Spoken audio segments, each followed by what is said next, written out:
Seja bem-vindo. Estou muito feliz que você está de volta, sentindo sua falta. A palavra é toda sua, meu querido. Pessoal, muito boa noite, muito obrigado pelas orações, pelas preocupações aí com a minha saúde. Só tenho que agradecer mesmo. É bom nessas horas ter essas correntes de vibração, né? Porque se eu desencarnasse, de repente ia ser as preces que iam me tirar de uma situação de sofrimento, né? Então, ainda bem que tem com quem contar. Todo médium, quase todo mundo médium, qualquer coisa a gente aparecia na reunião mediúnica para pedir uma ajuda também, né? Então, muito obrigado a todos vocês. Vamos dar andamento aí no nosso estudo. E nós estamos, então, entrando numa outra fase do nosso estudo, né? Então, esse livro é dividido em 3 partes importantes. Primeira parte nós terminamos em que fala de bases conceituais, né? Então, começamos a falar de uma visão biopsicossocial, espiritual, né, da saúde mental, entendendo que nós somos muito mais que matéria e a necessidade de nos enxergarmos enquanto espírito, para não adoecermos, né, porque somente a espiritualização que nos dá o equilíbrio da mente para que a gente consiga viver num mundo tão difícil, né, de provas e expiações. Nós fizemos um estudo sobre evolução ontológica, em que a gente começou a ver todo o nosso processo evolutivo, né, a nossa jornada pelo planeta e a própria evolução do planeta, o nosso papel nisso. Nós também falamos aí sobre a complexidade da mente humana, o papel das escolhas, as nossas predisposições, as questões hereditárias. Falamos de pensamento, o poder do pensamento, glândula pineal, e falamos sobre a mediunidade, né? Agora a gente entra numa parte que vai falar sobre as implicações clínicas, né? Então, aqui a gente começa a falar sobre aonde os problemas acontecem, né? Os problemas de ordem mental, aonde eles se alocam ao longo da nossa vida, ou do nosso posicionamento na vida, ou das nossas escolhas, né? Então, só para a gente, vou falar rapidinho aqui do que vem pela frente, né? Aqui hoje a gente vai falar sobre a concepção da concepção à infância. É um estudo curto, mas ele é muito rico, bastante interessante. Semana que vem nós vamos falar dos desafios no campo da sexualidade, né? E aí depois a gente fala sobre transtorno por uso de drogas, de substâncias, na obra de André Luiz. Depois a gente fala sobre os desarranjos psíquicos, as desordens e as psicoses, a vida mental e o comportamento suicida, né? Então, é um outro estudo bastante importante. Os estados de demência e as questões de conflitos aí de fim de vida, e também as distonias mentais pós-morte, né? A loucura além do túmulo. Então, a gente vê nesse capítulo do nascer ao desencarnar, né? Tudo aquilo que vai transitar na mente humana e trazer aí os seus grandes dilemas. Eu vou compartilhar agora a minha tela.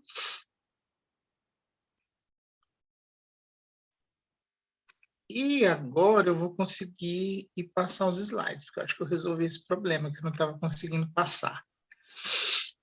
Passou? Passou, né? Passou, Lu? Bom, eu começo esse capítulo com essa frase que está no livro também, está no Evangelho segundo o Espiritismo, né? Lembrai-vos que Deus nos perguntará a cada pai e a cada mãe o que fizeste com o filho confiado à tua guarda, né? Isso é uma citação de Santo Agostinho, está lá no Evangelho segundo o Espiritismo.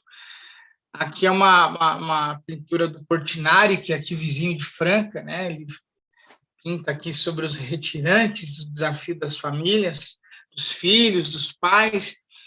E dentro desse capítulo, né, a gente vai, então, entender essa questão a partir da concepção, né, e até antes desse processo, como é que fica a questão do espírito e A nível de saúde mental, de condição de mente, o que pode acontecer, né? Então, o capítulo começa trazendo uma informação importante, que é com relação à ciência, né, que vem falar da fase gestacional da concepção ao nascimento. E essa primeira infância, que é considerada dos 0 dias de vida, né, até os 6 anos e 11 meses, são fundamentais para o desenvolvimento da saúde física e mental do ser humano. Isso é coerente, né, com o que a gente estuda na doutrina espírita. A criança, até os seus 7 anos, ela está em desenvolvimento. É por isso que o Pestalozzi, nas suas obras, ele considerava e citava a criança como uma massinha moldável, né? Porque ele falava, é nessa massa moldável que você começa a carimbar, a imprimir aquilo que você deseja ou espera que esse espírito possa desenvolver em termos de caráter, né? Porque nesse momento em que o espírito ele vai realmente registrar as impressões que são mais importantes, né? E isso vai depois se manifestar, vai dar a sua cara real ali, né? A partir dos 7 anos, que aí nós já estamos falando, né, do período da pré-adolescência e adolescência. Então, esse período ele é muito importante, né? A gente às vezes vê muito no atendimento fraterno, os pais, é comum os pais levarem os filhos e dizendo que os filhos estão com percepções ou com perturbações, transtornos e tal. E é sempre importante uma coisa, um ponto inicial né, no entendimento dessas questões é tentar perceber como que essa criança vive no ambiente doméstico, né? Como que é o ambiente doméstico? Porque às vezes ela está refletindo, né? Ela está manifestando aquilo que ela está absorvendo lá na infância, né? Lá dentro de casa. E não é influência espiritual necessariamente, né? Não é uma criança que é obsediada, não necessariamente é uma criança que é médium, mas é uma criança que está impressionada, né? Com o modus operandi ali da família, como se relacionam, como resolvem os conflitos, como lidam com as questões mais sérias, né? E por que eu digo isso? Para a gente não ficar achando, de repente, que tudo é espírito, que tudo é mediunidade, que tudo é obsessão. Então, precisa ter essa leitura um pouco mais ampliada para que a gente consiga lidar com isso, né? Eu lembro também numa outra situação de um amigo próximo, que tinha um problema com o filho que não dormia e tal. E aí, na verdade, conversando com ele, e aí pelas intuições, o que era nítido é que a criança, os pais eram separados, e a criança sofria uma influência obsessiva praticamente da mãe, que era uma pessoa que tinha seus distúrbios, e influenciava muito a criança, e a criança levava essas preocupações para o travesseiro, e aí não conseguia dormir, né? Então, são questões que vão aparecendo, e que nesse período, né, na primeira infância, precisam ser analisados com bastante cautela. O capítulo começa falando sobre a questão da epigenética, que na verdade aqui é a impressão, né, no DNA do reencarnante, que ela é feita não necessariamente por uma transmissão genética, mas por um conjunto de hábitos, né, de predisposições da mãe para o filho. Então, às vezes, uma criança ela nasce com distúrbios orgânicos ou psíquicos, e não necessariamente porque a genética ela está puxando de forma hereditária da mãe, né? E sim porque, né, alguns hábitos, o comportamento está interferindo, né, no próprio desenvolvimento do reencarnante. Então, antes se falava muito que a mãe ela pode transferir geneticamente para o filho os quadros aí de alguma forma, né? A hipertensão, diabetes, desnutrição, infecções, mas a epigenética ela vai mostrar também, né, outras questões que acabam interferindo, como o estado emocional, comportamento social. Aqui eu falo, a gente que é da área de saúde, chama de determinantes, né, os determinantes de saúde. Então, quer dizer, a forma como aquela pessoa está vivendo, né, o ambiente que ela está vivendo. Então, às vezes, a pessoa vive um ambiente que é hostil, né, falta questões básicas ali, né, até mesmo de saneamento, falta um ambiente mentalmente, né, saudável, e isso vai interferir, pode interferir, e é risco de distúrbio orgânico-psíquico para o reencarnante. Né? Por quê? Porque ele está registrando isso. Né? Então, o feto, lá durante o seu desenvolvimento, ele está, e o espírito, logicamente, durante esse processo reencarnatório, ele está guardando todas essas impressões. Então, durante a gestação, né, se a gente for discutir que o processo reencarnatório, a gente vai ver que antes ainda, né, já existe esse diálogo entre mãe e filho, pai e filho, mas durante a gestação, aquilo que é falado, né, os sentimentos, tudo isso, o reencarnante, o espírito, ele já vai registrando em algum momento, né, em algum momento isso vai se manifestar no comportamento lá da criança ou do adolescente. São os casos, por exemplo, de jovens, né, que de repente viram para a mãe e falam assim, você não queria que eu nascesse. De onde que vem isso? Né? E de repente a mãe nunca falou isso para o filho. Né? Às vezes não falou nem para o marido, quando, mesmo sendo uma gravidez indesejada, mas ela não queria, no seu íntimo ela não queria.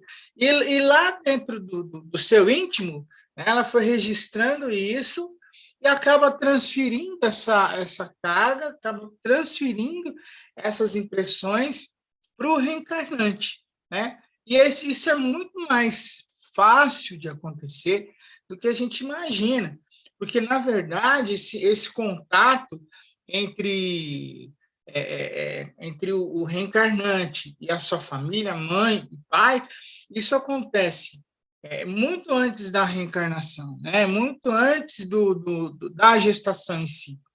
Então, quer dizer, se a gente for olhar lá no Missionários da Luz, André Luiz, capítulo 12, 13, 14, quando ele fala da reencarnação de Segismundo, ilustra isso, mas independente do que está ali, também vai fazer sentido a gente perceber que se um planejamento reencarnatório, né, se uma reencarnação é desenhada, ela é alinhada, porque realmente existe um plano por trás disso, né, com certeza existe esses diálogos e esses encontros entre os pais e o reencarnante, que ele vai acontecer antes da concepção, durante a concepção e pouco tempo depois da concepção, do nascimento. Isso vai acontecer. Né? Tem uma cena, né? Eu falo muito disso, poucas pessoas se lembram, né? Eu vou interromper aqui a minha apresentação, e poucas pessoas se lembram dessa cena, mas tem uma cena no filme O Sexto Sentido, que todo mundo assistiu, né? Quase todo mundo. Então, vocês assistiram ao Sexto Sentido. Tem uma cena no filme em que é tão interessante essa parte, porque o menino começa a escrever e parece que ele está psicografando. Parece, mas não é uma psicografia. E é tão genial, porque assim, no filme, ele começa a escrever, se vocês estiverem me vendo na câmera, ele começa a escrever em caracol, em círculo. Ele faz um redemoinho de escrita. E sabe por que é dessa forma? Porque quem fez essa cena estudou espiritismo. Ou estudou Conan Doyle, estudou alguma coisa. Porque quando começa a surgir a escrita direta através da prancheta, em que se amarrava na prancheta, uma cesta, o lápis, né? E o lápis escrevia na folha, ele escrevia nessa forma, ele escrevia em formato de caracol. A escrita dos espíritos era desse jeito. E quando os médiuns começaram a psicografar, naquela época, que esse período foi curto, os médiuns começaram a escrever do mesmo jeito, porque era uma escrita mecânica. E aí, com o tempo, os médiuns começaram a trabalhar a mediunidade consciente, e aí sim a psicografia é como nós conhecemos hoje, mas ela não era. Então, quem puder, quem assistiu o filme, quem tiver acesso, dá uma olhada lá de novo, vai ver essa cena e vai ver duas coisas interessantes. Primeiro, essa forma dos espíritos escreverem, que é escrita direta, né? E outra, ali eles usaram isso, mas não era um caso de escrita direta. Mas o que o menino estava escrevendo era a recordação de uma discussão que aconteceu da mãe dele com o pai dele quando ele estava em gestação. É genial essa cena. Então, quem puder, assista o Sexto Sentido de novo. Por quê? Porque tem vários elementos ali, nas entrelinhas. Se a gente não olhar os fenômenos espirituais que aparecem, ostensivos, tem muito detalhe por trás do filme. É muito interessante. Então, tem efeito de ectoplasmia, tem escrita direta, tem um monte de coisa. É muito interessante. Então, por que eu estou dizendo isso? Para a gente deixar claro que o espírito grava essas impressões, e quando a gente fala dessa questão da epigenética, né, que a ciência traz esse conceito, vai falar, olha, existe então essa questão, né, de transferência de tendências para o gene do reencarnante, né, de quem está nascendo, sem uma relação direta com o DNA da mãe, e sim pelo comportamento, pelos hábitos, pela forma como ela está vivendo. Né? Até porque isso não tem DNA, isso não está gravado ali no DNA. É a forma como a pessoa está tá agindo ali naquele momento. Né? Então, é muito interessante essa parte, e ela vem trazer essa necessidade de se entender isso. Por quê? Porque durante a gestação, a mãe ela transmite aí a sua carga, que aí eu chamo de magnética, uma carga magnética, né, para o reencarnante. Então, quer dizer que existe um psiquismo fetal. Né? Então, o feto pode sofrer interferências do meio. Né? Hormônios e substâncias relacionadas ao estresse podem ser transferidos para o feto através da placenta. Olha que interessante. Então, isso é uma outra parte que está aqui no livro. Então, olha que interessante, quando a gente percebe, né, que, de repente, a gente tem uma criança, um recém-nascido, agitado, né, estressado, pode existir uma grande possibilidade, né, uma grande probabilidade dele ter aprendido isso, né, via placenta, dele ter recebido essa carga da mãe. Tá? Então, existe essa questão do psiquismo fetal. E, na verdade, não é nem necessariamente exclusivamente a mãe, mas também o pai que está ali do lado, né? Porque a criança ela acaba, né, o reencarnante, ele acaba absorvendo essas vibrações, essa aura psíquica do ambiente. Do ambiente. Então, às vezes, a gente treina um ser, os pais, né? Então, às vezes, os pais eles treinam um filho que está reencarnando e aprendendo a ter uma tendência doentia. Olha o nível de responsabilidade. Né? Porque é isso que o capítulo traz, que fizeste do filho que te foi confiado, que foi confiado para sua guarda. Então, esse cuidado, ele deve existir desde a concepção, né? A partir do momento em que se sabe que um espírito está prestes a reencarnar, né? Então esse cuidado ele tem que ser redobrado. Até porque o que acontece? Muitas vezes, não sei quem está fazendo atendimento fraterno, está lidando com essas situações de atender pais aí com problema com o filho, vai perceber que muitas dessas reencarnações são resgates. Muitos pais hoje estão trazendo para o seio familiar, né, através aí dos filhos, espíritos que estão cumprindo um resgate, espíritos que estão vindo numa condição muito séria, muito difícil. Então, são crianças com um comportamento mais hiperativo ou com uma dificuldade de atenção. E aí, logo cedo, olha só, as crianças já vêm, né, com esse psiquismo fetal que já foi comprometido durante o processo da gestação. Então, existe a tendência dessa criança já nascer estressada, né? Nasce estressada. O que os pais fazem para acalmar? Põe o celular na mão, né? Põe o celular na mão. Eu conheci uma situação muito interessante. Eu tenho um casal de amigos que mora nos Estados Unidos e a mãe parou de trabalhar e cuida da filha, né? Que a filha já tem mais de um ano. Mas é tão interessante que eles têm hábitos assim muito. Hoje a gente não vê tanto. Então, eles não assistem televisão com a criança, eles não deixam o celular perto, nada eletrônico. A criança não tem nada eletrônico, né?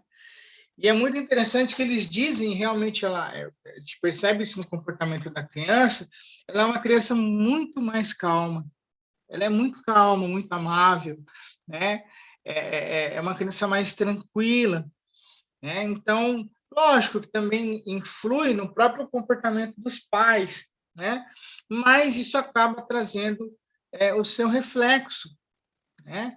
Então, se não há esse cuidado durante o processo de desenvolvimento, né? Essa tendência de a criança já nascer estressada, olha isso, né? De nascer no nível de estresse, aquela criança que não dorme, que não dá sossego, né? Que ela é agitada, e eu vou lá do eletrônico para a criança, já põe o celular, põe na televisão, põe no joguinho, né? Então, de repente, eu já não cuido dessa estrutura. Então, o risco, né, da gente alimentar essa tendência, né, de um transtorno psíquico, ela é muito grande. Aí, quando chega lá na pré-adolescência, na adolescência, é ainda mais difícil, né, de lidar. Ainda mais difícil. A gente tem até discutido muito, mesmo no ambiente de corporativo, de trabalho, o quanto nós temos visto jovens aí com seus 18 anos, 16 anos, e mais cedo, entrando no mundo ou das drogas, né, ou em vícios muito, muito pesados, né? Justamente, em algumas vezes, talvez o que possa se justificar isso, que não tem uma justificativa tão clara, né?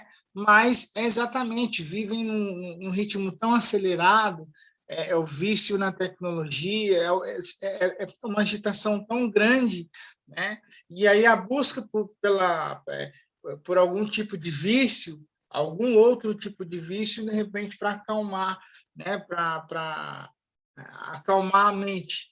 E aí são jovens que, de repente, não criaram nenhum vínculo com alguma religião ou com alguma outra coisa que possa ajudá-los, falta referência. Então, olha como a gente percebe que, ao longo do tempo, isso é uma situação que ela pode ir se agravando e pode trazendo outros problemas, né?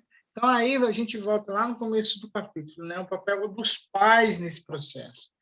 Então, a educação dos filhos não é um processo que dá para a gente terceirizar ou deixar para os outros fazerem, porque o impacto acaba sendo esse, né? A gente lá, desde o início, acabar colocando numa situação complicada essa questão do psiquismo, do do embrião, lá da criança, do recém-nascido, e depois, mais para frente, a gente não dá conta de lidar com isso, né?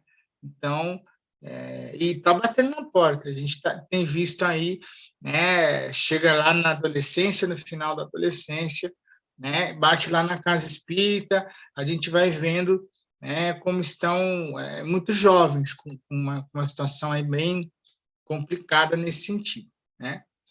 Eu vou fazer uma pausa e vou deixar vocês falarem, vocês sabem mais disso que eu. Muitos são pais, avós, tios. Ô, Luciano, nossa, o que você fala é tão importante, né? Porque muitas vezes nós, quando estamos aí nos preparando para sermos mamãe de primeira viagem, a gente realmente não tem essa noção, né? Não tem esse conhecimento. E a gente sabe que desde o 4º mês, o bebê ele já está escutando tudo. Depois do 4º mês, o feto já reage a sons, ao toque. E ele começa a criar vínculo afetivo profundo com a mãe. Não são só químicos esses estímulos, mas pode influenciar na personalidade de quem vai nascer. Exatamente isso que você está falando, né? A partir do 4º mês, a criança já tem vários sentidos desenvolvidos. Então, aquela família que está esperando aquele bebê com tanto amor, não tem noção do que está sendo gerado ali. Então, aquela criança pode ter mesmo esses estímulos da mãe, do pai, e, de repente, como você disse, né? Quando ela nasce ao longo do tempo, ela vai trazendo todas essas marcas que ela viveu nesse intraútero. Que interessante, né? E aí, quando se torna adolescente, muitas vezes, com grandes probabilidades de se tornarem com todas a questão de vícios, a questão de dores, a questões de crises e situações não trabalhadas.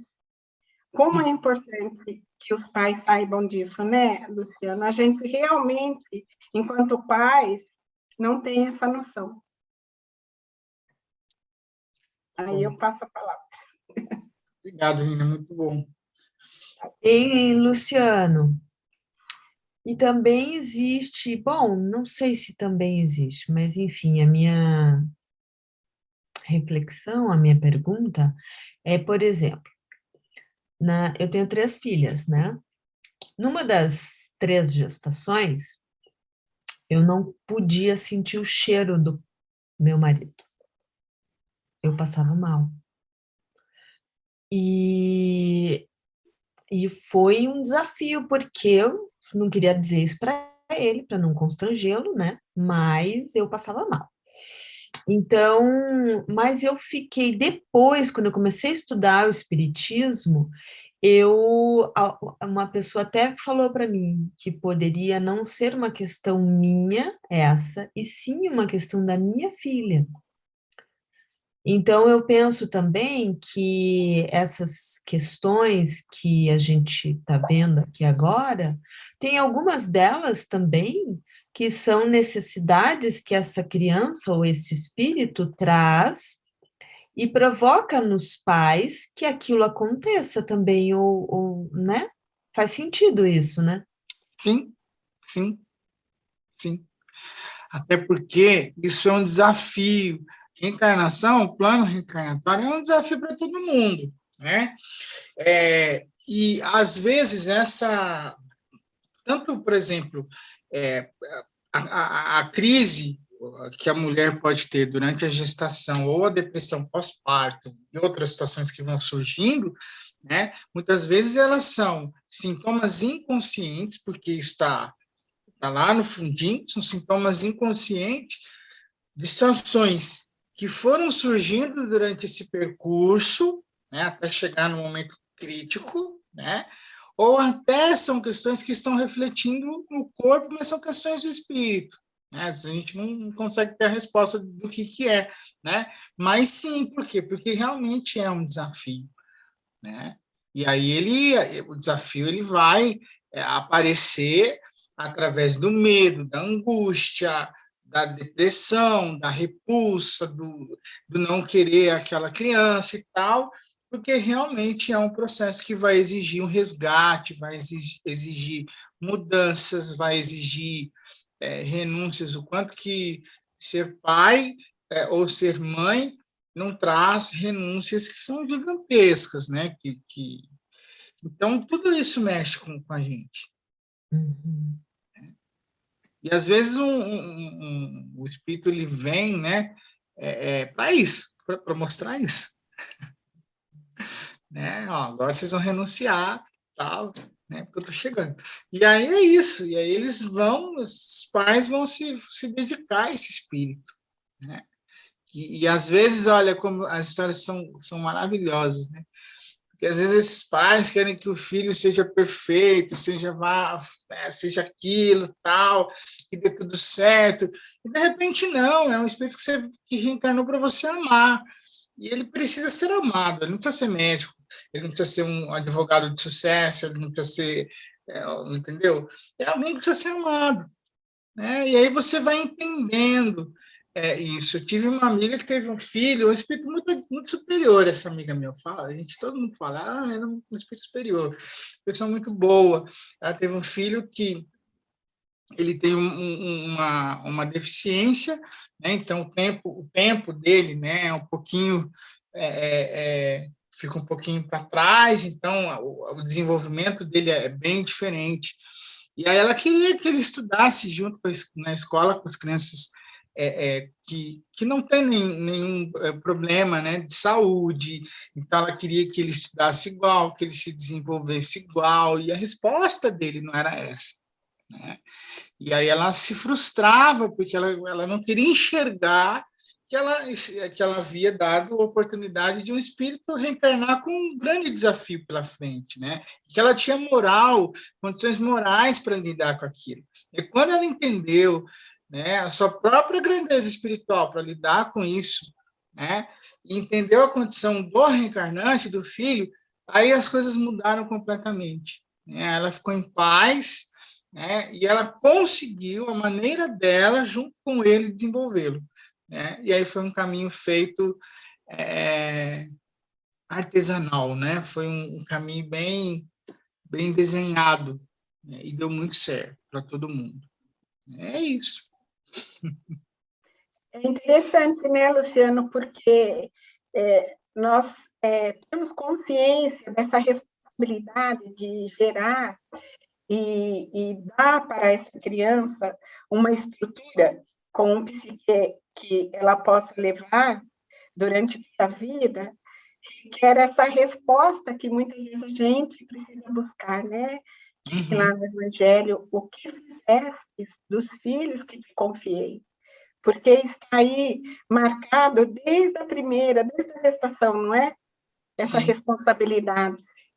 Exatamente. É muito interessante. Obrigada. Bom. Mais alguém, pessoal? Vamos lá. E tem aqueles que adotam, né? Aí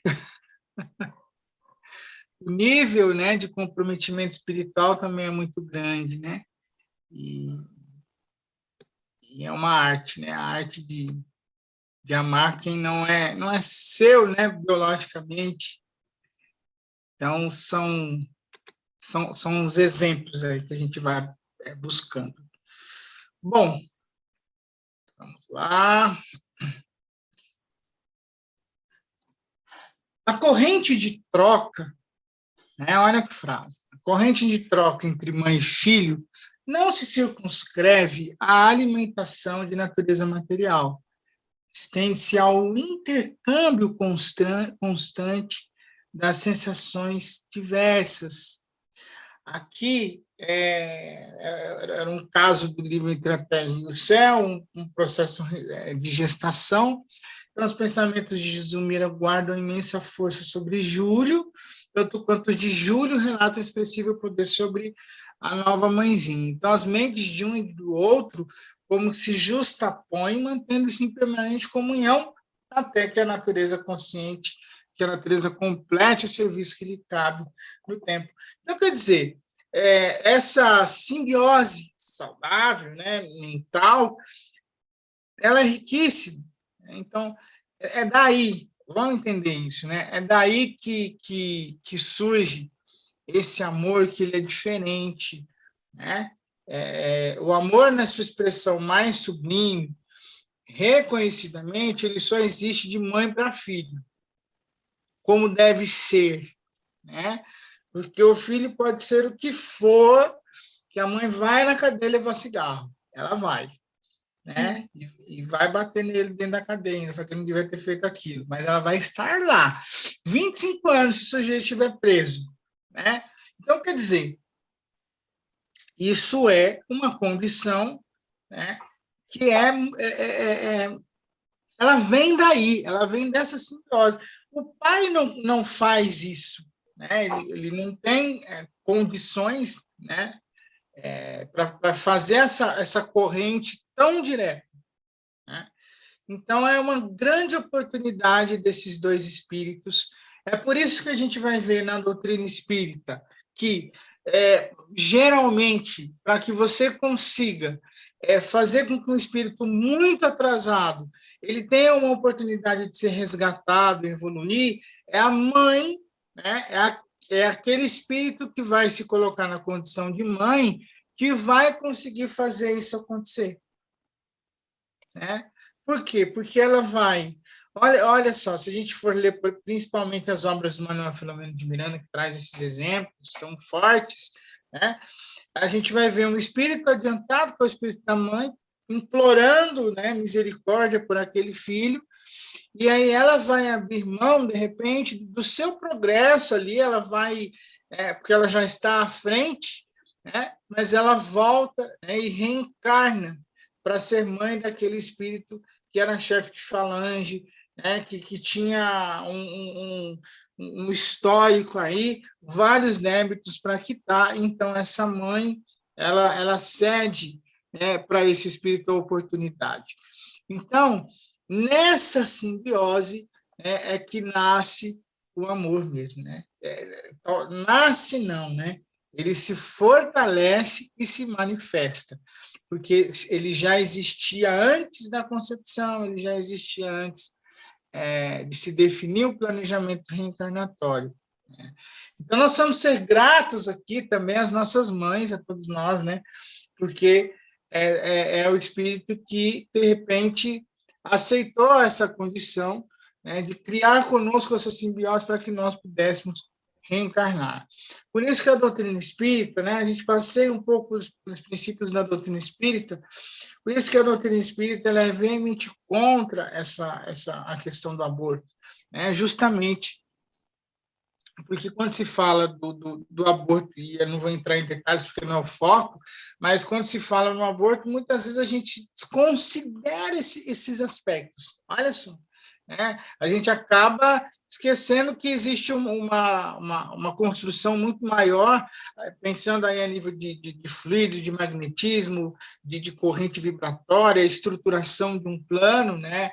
A criança em gestação é só a ponta do iceberg, porque por trás disso existe, né, a necessidade de reajuste de ambos os lados, existe alguém que lá no plano espiritual escolheu receber esse espírito, né, na condição de filho, né? Isso é uma outra coisa que difere muito, muito, muito nos processos reencarnatórios, né? Não sei se todos sabem disso, mas raríssimas vezes, o espírito, a mulher, né, ela vai ser mãe de um espírito sem que ela queira, né? Então isso é um outro ponto bastante interessante para a gente analisar, né? Então, toda mãe é mãe porque no plano espiritual ela escolheu e ela aceitou receber aquele filho na condição de reencarnante. né? E aí tem aquela frase que a gente brinca no espiritismo, né? Que o filho fala, não, eu não pedi para nascer, a gente fala, pediu sim, implorou, e é verdade, e a mãe, ela realmente aceitou esse pedido. É isso que vai acontecer, né? Em 99 com dízima periódica de possibilidade, né? De porcentagem de vezes que o processo reencarnatório existe, porque esses espíritos aceitaram, né? E essas mentes estão ligadas, estão unidas. E aí o que acontece, né? O que o capítulo vai falar também? Ele vai falar de um negocinho chamado neuroplasticidade, né? Então, o que isso quer dizer? Vamos trabalhar isso de maneira didática. O cérebro, então, da criança, ele, como a gente falou lá no começo, ele é plástico. E, na verdade, sempre vai ser. Nosso cérebro, a neurociência já conseguiu provar isso, sempre vai ser. Então, por que o nosso cérebro ele tem essa plasticidade? Porque existe a capacidade, né, da gente. Isso é recente, né? Isso é coisa de menos de 10 anos, que a ciência realmente hoje fala que a gente recupera neurônios. Então, isso quer dizer o seguinte: a criança, lá a partir do seu nascimento, até uma certa idade, até os seus 4 anos, na verdade, até os seus 12 anos, né, eu acho que está, ou aqui no capítulo eu li isso em algum lugar, o cérebro ele aumenta e se muda e se molda mais de 6 vezes. Tá? Então, o que acontece? Nesse processo é que vai acontecer o processo de aprendizagem, de desenvolvimento. Então, o cérebro em desenvolvimento, está escrito aí, ele se amolda às necessidades do ambiente e aos estímulos. Então, quer dizer o seguinte, o cérebro e a estrutura mental da criança está recebendo os estímulos do ambiente. O cérebro, então, ele pode ser afetado pelos estímulos de um meio nocivo. Esses estímulos adversos, então, eles podem aumentar os níveis de substâncias inflamatórias no sangue, facilitando as agressões aos tecidos frágeis de uma criança em desenvolvimento. Então, quer dizer o seguinte, o ambiente em que uma criança está se desenvolvendo não é ruim só a nível espiritual, mas a nível biológico, fisiológico. Por quê? Porque vai interferir no desenvolvimento sensorial, motor e de linguagem e cognitivo. Por isso que é comum a gente ver, por exemplo, em ambientes ou lugares em que as crianças, ou a criança, ela vive em um ambiente hostil, difícil, o desenvolvimento dela é diferente. Tá? Então, o desenvolvimento motor e de linguagem é diferente, de cognição, a capacidade dela aprender ela é diferente, tá? Pelo ambiente em que ela está vivendo. Então, por exemplo, vocês têm alguém aqui que é da área da pedagogia, esse é um ponto riquíssimo de análise de estudo, A criança que ela não se expressa, a criança que não aprende, a criança que não interage com o ambiente. Então, isso são indícios de que o ambiente em que ela está vivendo está lhe fazendo algum tipo de mal. Tá? Então, são pontos de alertas aí para a gente. E a criança ela vai responder pelo ambiente que ela está vivendo. Se existe o estímulo para que ela se comunique, para que ela diga o que ela pensa. Eu falo tanto, gente, é tão interessante essas coisas. A gente às vezes vai falando por intuição, depois você vai estudando e vai entendendo melhor. Tem aparecido em atendimento fraterno também esse tipo de situação da criança que os pais falam assim que ela não conversa, ela não fala, né? Guarda as coisas e tal. Aí você vai perceber o quê? Que essa criança está num ambiente em que ela não tem esse espaço.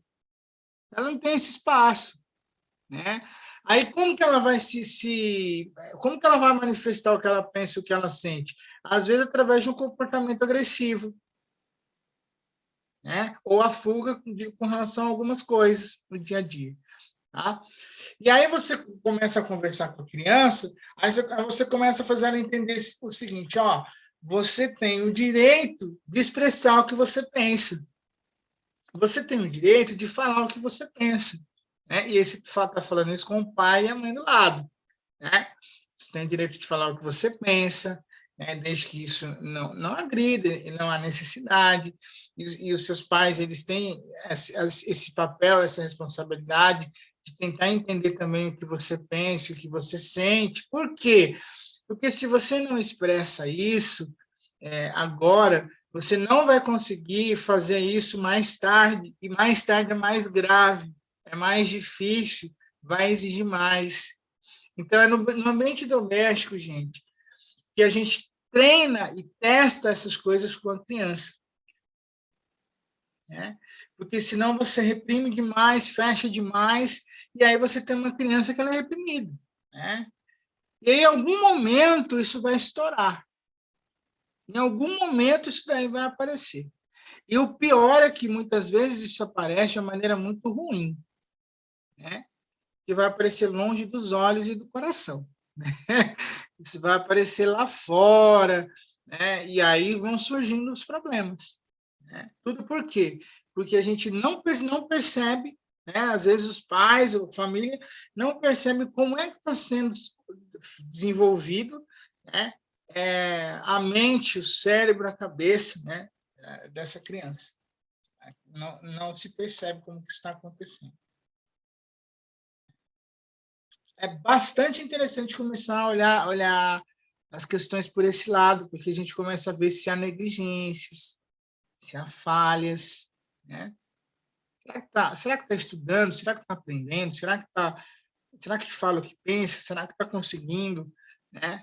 Porque senão vai ser aquele adolescente travado lá aos 16 anos, que você não consegue arrancar nada, que não consegue se desenvolver, não consegue fazer nada, e depois é mais complicado, né? As coisas vão ficando mais difíceis. Tá?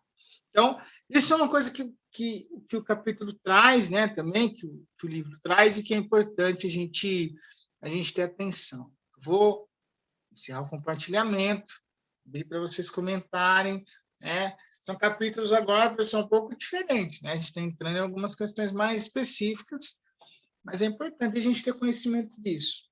Comentem. Hoje vocês estão muito quietos hoje, estou achando. Luciano, A história. eu quero tirar uma dúvida. A criança, ela tá para nascer,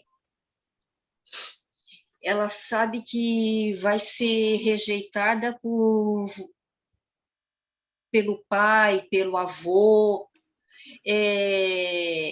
Isso está na programação? Ela está ciente que vai passar por isso e que no futuro vai trazer vários transtornos para essa criança que sabe que vai ser rejeitada, ou não é bem assim? A gente não sabe que vai ser rejeitado logo que nasceu.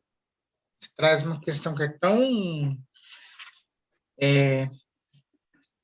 tão rica assim, para a gente analisar, que é o seguinte: essa percepção, tem até uma parte aqui na apresentação que vai falar sobre isso, que é quando, lá no André Luiz, o que ele cita, né, no livro, na reencarnação de Segismundo, em que o espírito, que é o Segismundo, que é o que vai reencarnar, então ele se anima porque ele vai reencarnar, porém ele se preocupa, né, se desequilibra porque ele sabe que, através do pai, ele não é tão bem-vindo.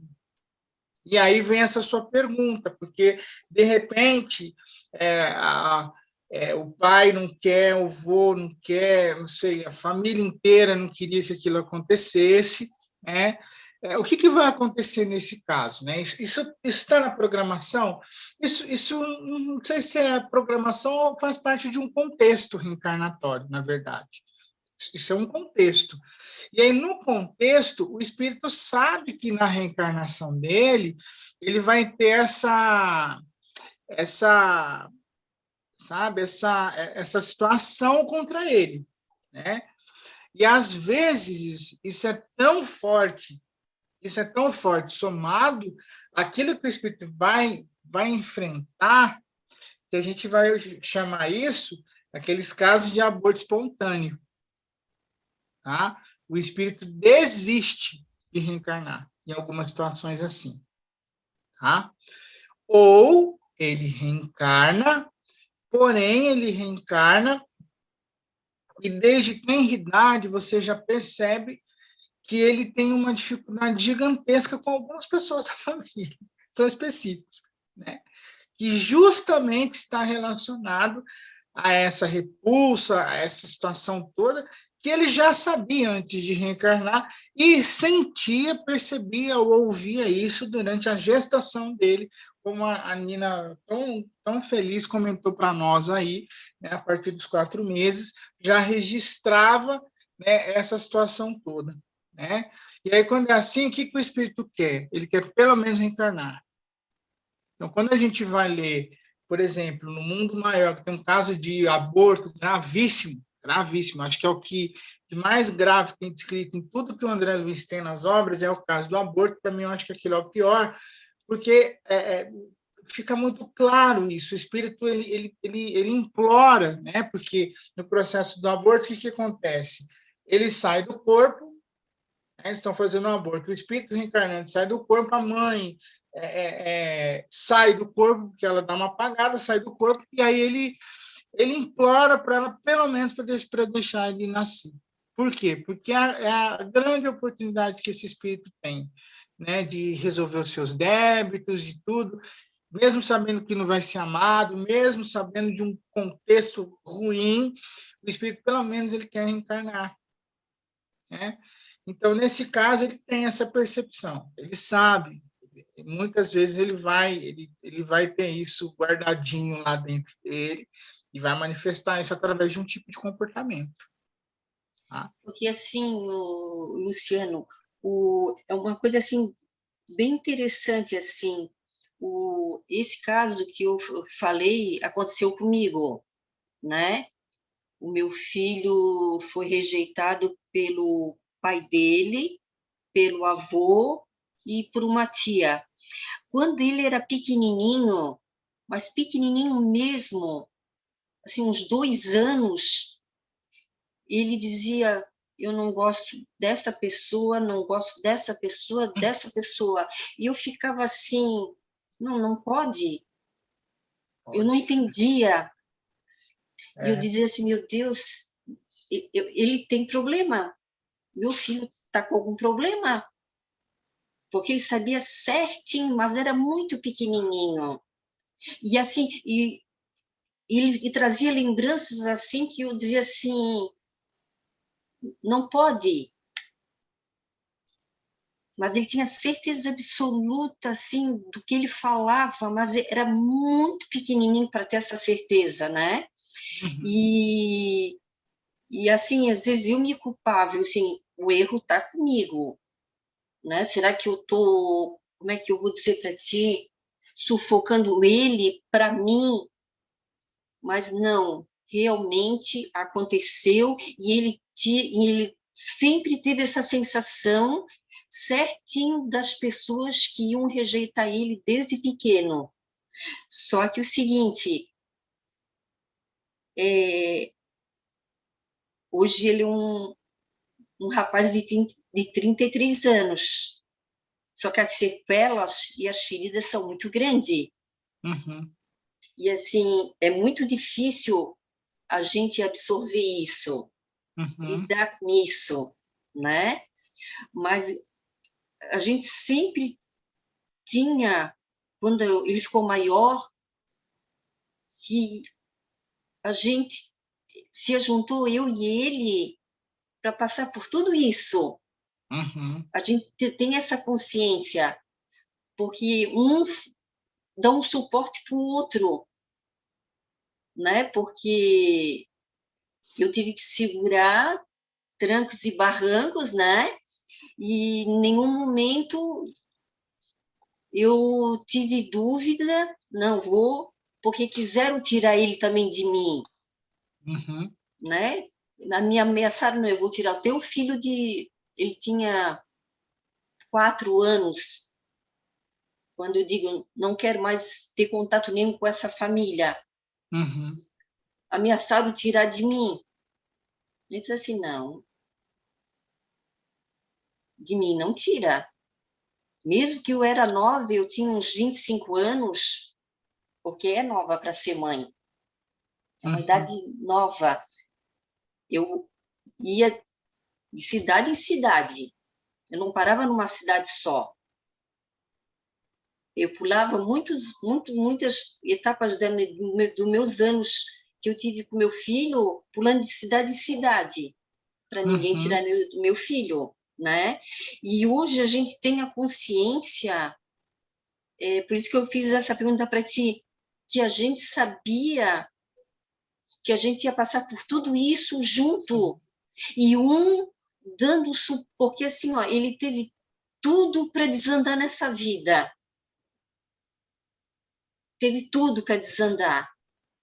Ele foi estudar numa escola que o pessoal bebia muito, fumava muito, e eu tinha um medo, porque só eu era educadora, né? E ele passou nota 10 nesse sentido, né?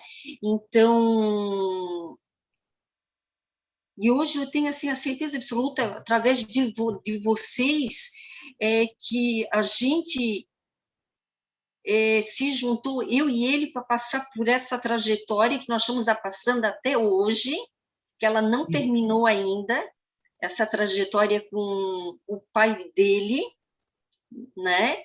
Que ainda vem se arrastando, e assim, fortaleceu a gente bastante, mas também a gente carrega muita dor. Eu acho que a gente, no meu ponto de vista, a gente está carregando mais dor do que fortalecimento, porque é um laço que não foi rompido ainda. A gente ainda está conectado junto, mas não vai ser nessa vida que a gente vai conseguir, essa certeza eu tenho, que a gente não vai conseguir se ajustar essa família. Às vezes, a gente não sabe o que está planejado, né? E às vezes a gente veio, não foi nem para ter uma família ajustada, mas de repente veio para deixar que as coisas se percam de forma absurda. Então, de repente, vocês estarem juntos, fortalecidos até agora, era o objetivo, né? Então, isso é o que está aí de vocês, né? E é o que vocês estão conseguindo. O importante é o que vocês estão conseguindo. E aí, de repente, sem pensar se algo mais pode ser feito para melhorar, para fortalecer ainda mais. Se tiver espaço, ótimo. Porque a gente tem nossos limites também, né? Eu quero ouvir a Nina daqui a pouco, porque eu vou falar uma coisa e acho que preciso de um olhar dela. Gente, é raríssimo a gente ter um caso de uma família, né, em que nasce uma criança, tudo aqui, e essa criança vai chegar lá nos 18 anos e não vai ter nada, não vai ter, sabe? Eu falo que isso é igual aquela primeira, quem gosta de Fórmula 1, a primeira curva que tem numa Fórmula 1 é a infância. Então, naquele momento, infância, adolescência, aquilo rela um carro no outro, bate um carro, sai da pista, né? Alguém consegue chegar um pouquinho mais na frente, mas vai ter que parar para corrigir. Isso somos todos nós, né? A gente não sai ileso de uma infância e de uma adolescência. E não é por culpa, né? E eu falo isso não para culpabilizar os pais, mas é porque era o contexto do momento, era o que era possível, era o que eles podiam, era o que eles fizeram. Né? Alguns fizeram o máximo para acertar e acertaram muito e erraram um pouco. Outros erraram muito, acertaram muito pouco. Né? Outros praticamente não acertaram. Né? Então, é isso que faz a nossa jornada. Né? E por isso que eu falei da Nina, porque eu acho que esse é um caminho que todos nós passamos. Né? Porque a vida é aprendizado. Né? E por isso que eu particularmente acredito que por isso que quando a gente chega lá ou no meio da adolescência, na infância quem pode, na adolescência, na fase adulta, em algum lugar a gente deveria fazer terapia. Em algum momento da nossa vida a gente deveria parar, né, para corrigir esses pontinhos que ficaram fora. Porque isso, o que você falou, é a vida. Você falou assim, ficaram marcas. E fica, não adianta. Né? E são essas marcas que, às vezes, elas definem como a gente se comporta. Né? De repente, eu tenho aversão a algum tipo de coisa. Né? Tem coisas que eu fujo na minha vida. Por quê? Porque lá na minha infância eu tive que enfrentar e foi muito duro a forma como eu tive que enfrentar aquilo. Né? Então, tudo isso vai aparecer em forma de comportamento. Né? É isso, Nina.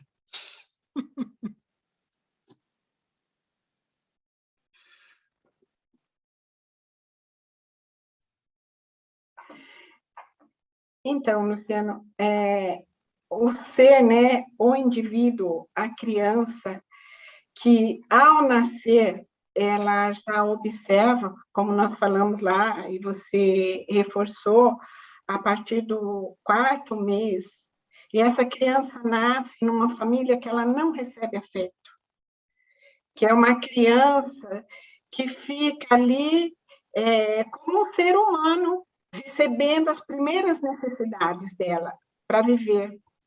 E essa criança não recebe afeto e ela vai crescendo nesse ambiente difícil, nesse ambiente endurecido, observando essa falta por todos os lados. Logicamente que todo ser humano é carente. Então, nós já sentimos falta sempre. Por mais que nós tenhamos algumas faltas nossas sendo aí colocadas, mas nós sempre vamos estar em falta de alguma coisa. Imagina agora essa criança se percebendo, ouvindo, sendo estimulada nesse ambiente onde ela não é amada. Então, essa criança ela vai cobrar, de alguma forma, este reconhecimento na família, na sociedade, e não importa, muitas vezes, o que ela vai utilizar para ser reconhecida. Então, ela vai para os caminhos onde ela receba esse reconhecimento. E ele pode vir, muitas vezes, de pessoas boas ou não. Isso explica, muitas vezes, essas crianças, esses jovens, indo aí para esse mundo, logicamente que tem muitos outros fatores que envolvem esse caminho dos vícios, das drogas. Então, é esse jovem que é aquela criança buscando se acertar, buscando a sua felicidade e a sua individualidade, mas com todas as marcas que já foram deixadas na sua vida, no seu espírito, que para nós sabemos que isso marca muito o espírito, o ser. Então, logicamente, né, Ilse, que o seu menino também tenha sentido todas essas dificuldades aí, mas que elas podem ser melhoradas, elas podem serem amenizadas. Você é uma delas, porque você doa todo o seu afeto para o seu filho. Mas ele sente também esse afeto que ele gostaria de ter do pai, dos familiares, muitas vezes de algum amigo. Normal. Então, mas você, de alguma forma, vai encaminhando e vai estruturando Logicamente que sempre fica uma sequência aí, né, para que seja muito trabalhado. Então, eu diria, né, Luciano, não sei se você vai concordar comigo, que é essa falta de afeto também. Sim, é isso aí. Muito então, bom. é isso. Vamos lá, pessoal. Eu vou continuar aqui. Vamos lá.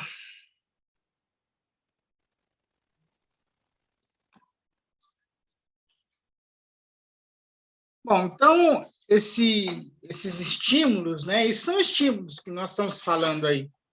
Né? A criança ela vai receber esses estímulos e o André Luiz fala assim, em sinal verde, né? Cada pequenino, quanto seja via de regra, no espírito adulto, traz o cérebro extremamente sensível pelo fato de estar reiniciando o trabalho da reencarnação, tornando-se, por isso mesmo, um observador rigorista, né, de tudo que você fala ou faz, né?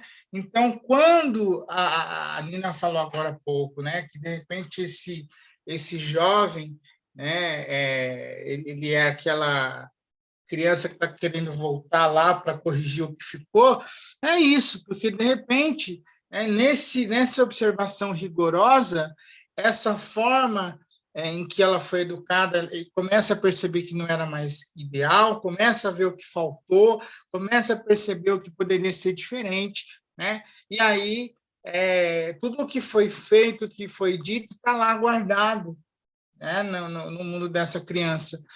Porque vamos entender como que isso é sutil, né, gente? Se a gente for pegar como é o comportamento de uma criança, principalmente a partir dos seus 3, 4 anos, a gente vai ver o lúdico muito forte, né?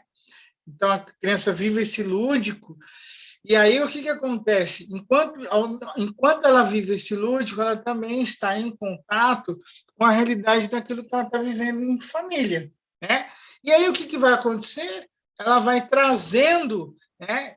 E, lógico, mesmo mais cedo, com 2, com 1 ano de idade, ela vai trazendo isso para dentro de si, né? Você leva a criança para tomar vacina, ela chega em casa, dá vacina nos hominhos dela, nos brinquedos dela. Não é assim? Por quê? Porque ela está trazendo isso para o mundo dela, né? Então, o pai bate, ele bate no gato, bate no cachorro. Tá? Então, é isso que o André Luiz está querendo dizer aqui, né? Então, aqui ele é um observador rigoroso de tudo que está vendo, e é isso que vai começar a formar o caráter, a personalidade, né? O André Luiz aqui ele traz essa linha que eu acho que ela é bastante importante, né?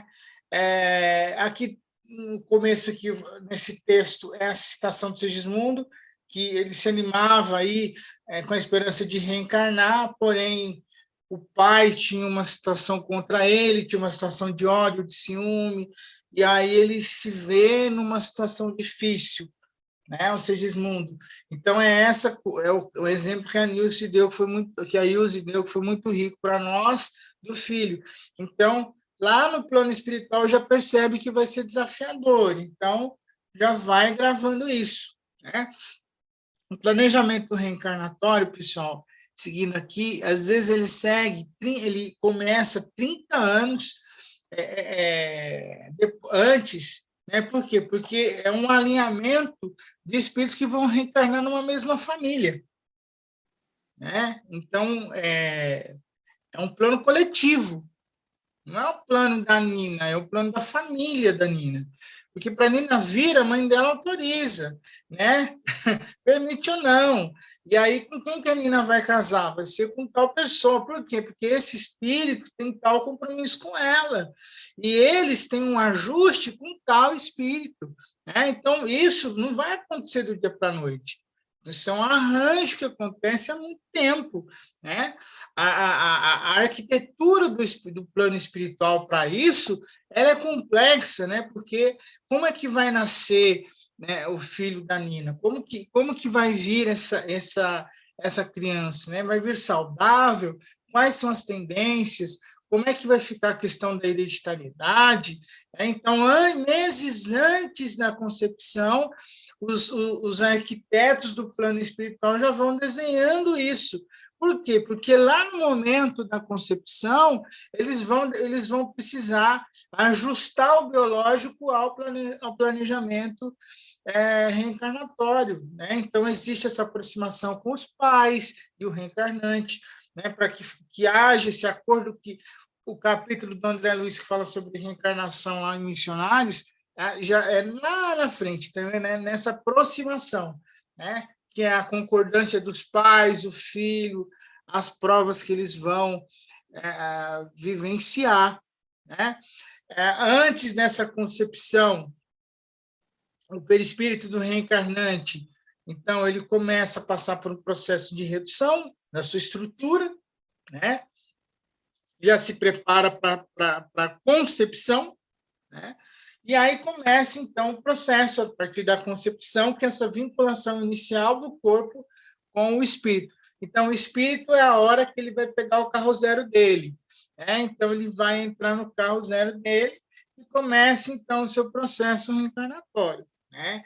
Então, tem gente que pegou carro bom, tem gente que pegou carro ruim, porque isso está relacionado com as provas que a vida queria lidar, né? Eu queria reencarnar num Volvo, não tinha plano reencarnatório para isso, meu plano foi cortado, eu tive que reencarnar num Fusca e vive e vença dessa forma, né? Cada um vai reencarnar com o carro que lhe é permitido. E aí tem a gestação, tem os meses que antecedem o nascimento, né? Então tem todo esse processo em que o espírito ele vai sendo preparado, então, para que a reencarnação dele aconteça, né? Dito todas essas questões, o autor volta a falar da epigenética, ele volta a falar da importância do pensamento, ele termina dizendo sobre a questão da prece, né? Porque durante o processo de gestação, essa fase inicial de reencarnação, né, do filho, os pais precisam trabalhar muito a questão da prece.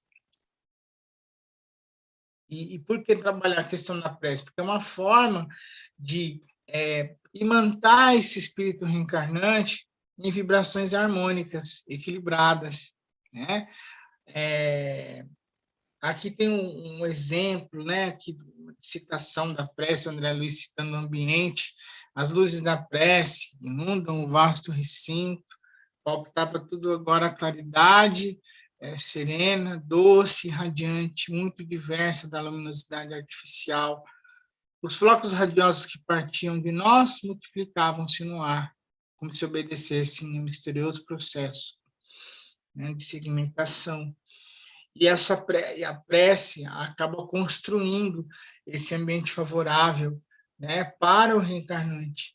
Então, é importante que a mulher, a gestante, durante esse processo, ela cultive o hábito da prece, né, que ela ouça músicas que sejam elevadas, né, que equilibrem, fortaleçam esse espírito reencarnante, que a gente vamos pensar, lembrar do exemplo da Ilse, que eu acho que é um exemplo muito bom, né?